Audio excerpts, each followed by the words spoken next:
Yo, hey, what's up guys? Thanks for coming by the garage today and welcome. Well, the other day this happened. Perfect.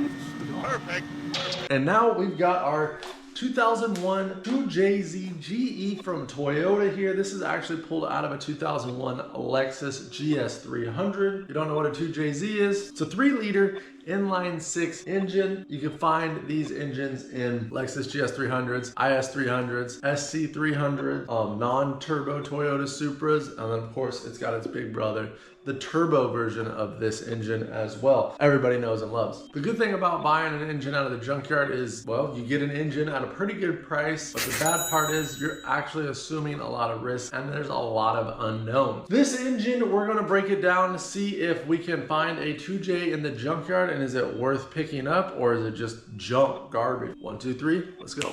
Perfect.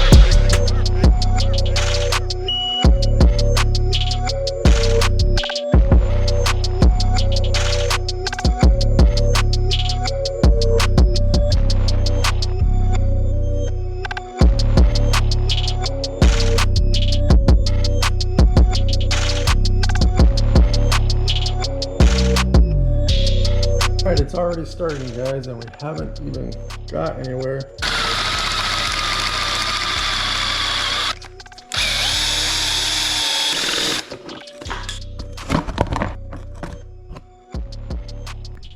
Alright guys, well that's cars, so I mean, we're just barely getting into it and already had to bust out the drill and drill out a bolt. But this is a 20-year-old motor.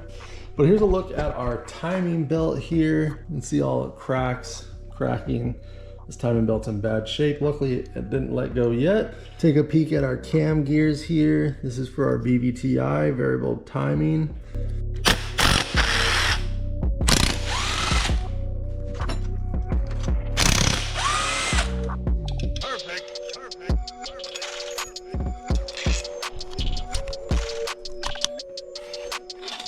Here's our throttle body. Got it pulled off. These are actually, if anybody's targeting parts, those seem to sell for a lot of money. Absolutely.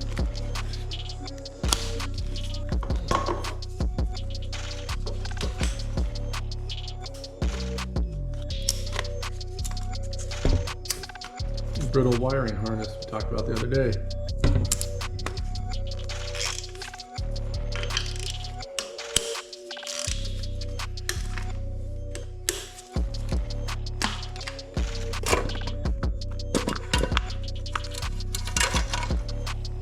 All right, with that out of the way, we should be able to get our wiring harness up and out of here. Yeah, I think that's it. To remove the wiring harness, obviously we had to separate our intake manifold. This is part of the process.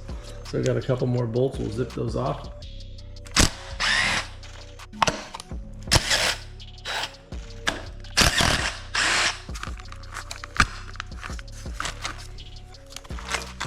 All right guys, well we're at our fuel injectors here.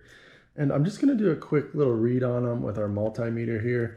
Set it to ohms at 200 scale and just go through and take a peek with one lead on each of the terminals. And we're getting 14. And we're gonna do that all the way down. 14. And this will just give us a rough idea. If we see one, we're just gonna compare them all to each other. 14, 14, and 14.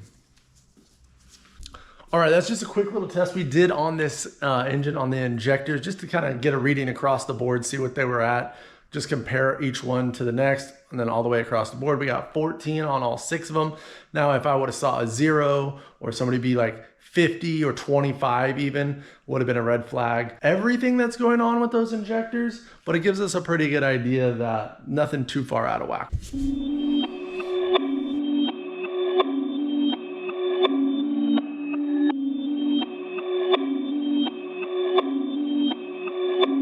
Perfect.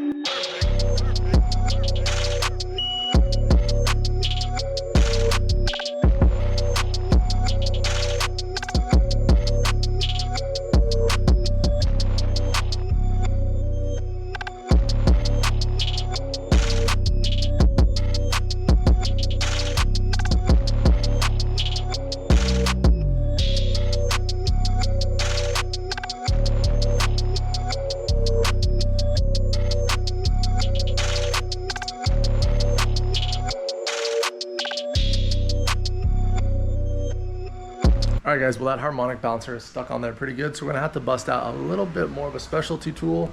Harmonic balancer puller. This is what we're looking for. This is gonna be the arm that stretches across the harmonic balancer. As you can see, there's an assortment of bolts for different harmonic balancers. And then this will go through the center. We'll go ahead and assemble this piece.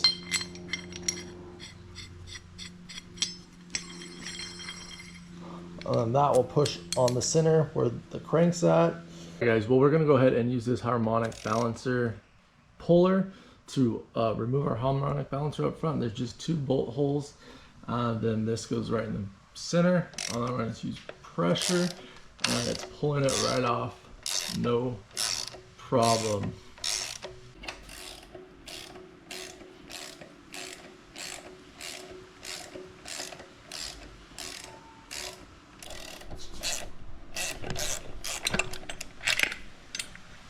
All right, here's a look at that harmonic balancer installed.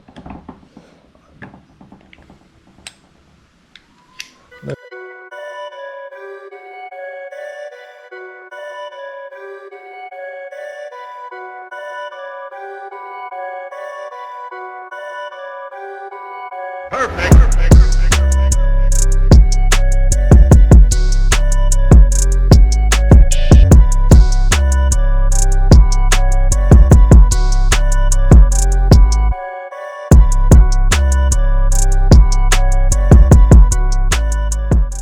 First look at the internals on our 2J here, and it's actually better than I thought. You know, I didn't know what to expect.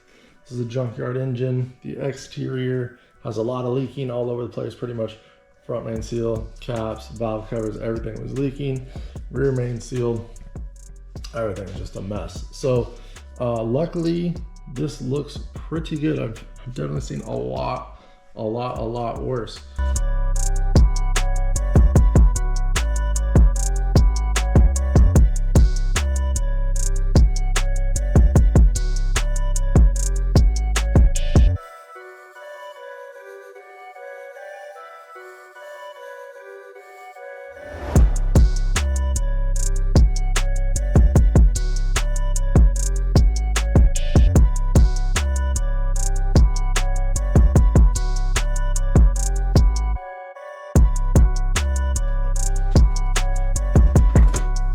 All right guys, well we got down to the block. We've got the head removed. We're just gonna take a look at this head gasket. Got some wear right here. Oh, that's not good. That's not good. We've got some wear on this piston right here. Well, here we go. Here's our Junkyard motor out. We've got some issues right here on this cylinder wall. Turn this over a couple times and see what we can't find.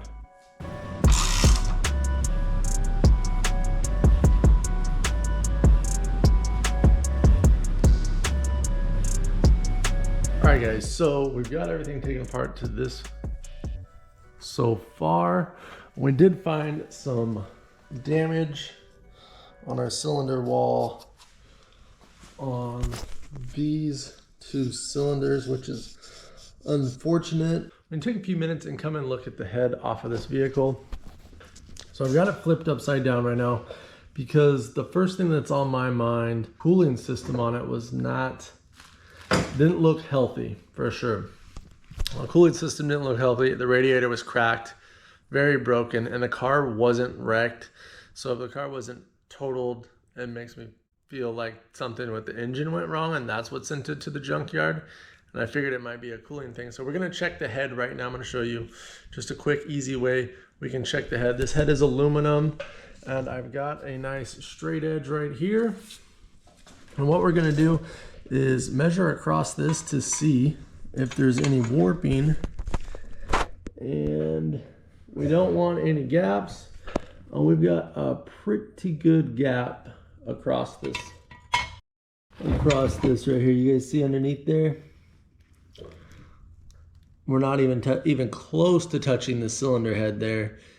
And maybe you could have this milled in your head gasket, but that's pretty bad. That's pretty bad. I don't think it's gonna work. You'd have to take too much material off the head and then get a head gasket. We can just find a better head. This one's This one's junk, and it kind of reassures what I was thinking when we tore this apart and when I pulled that engine. Probably overheated, maybe some coolant leaked out on that cylinder, lost lubrication, and that's what damaged those cylinder walls. I'm going to guess, it's my best guess, and then the head warped because it was overheated. Measure it in a few places, like the manuals say, measure it across here. And I'll get like some more measurements over here. We'll probably just trash this head. I wouldn't mess with it. So there was a lot of neglect on this engine, pretty much leaking oil from the oil pan, front main seal, crankshaft seal, camshaft seals, wow.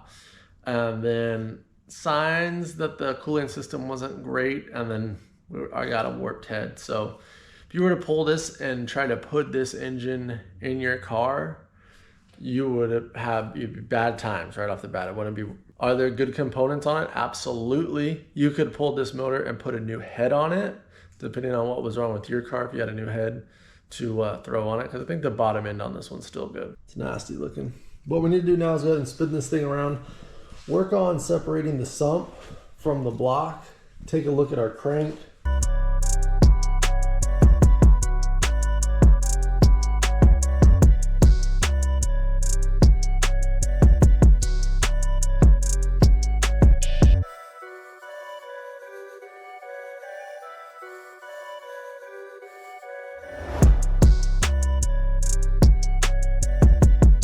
Alright guys, well here's a look at the block without the sump on it. Now on this 2J it had a front sump, and I believe that is the one you need to put it in the 240SX. And this is always kind of cool to watch this stuff go working on it.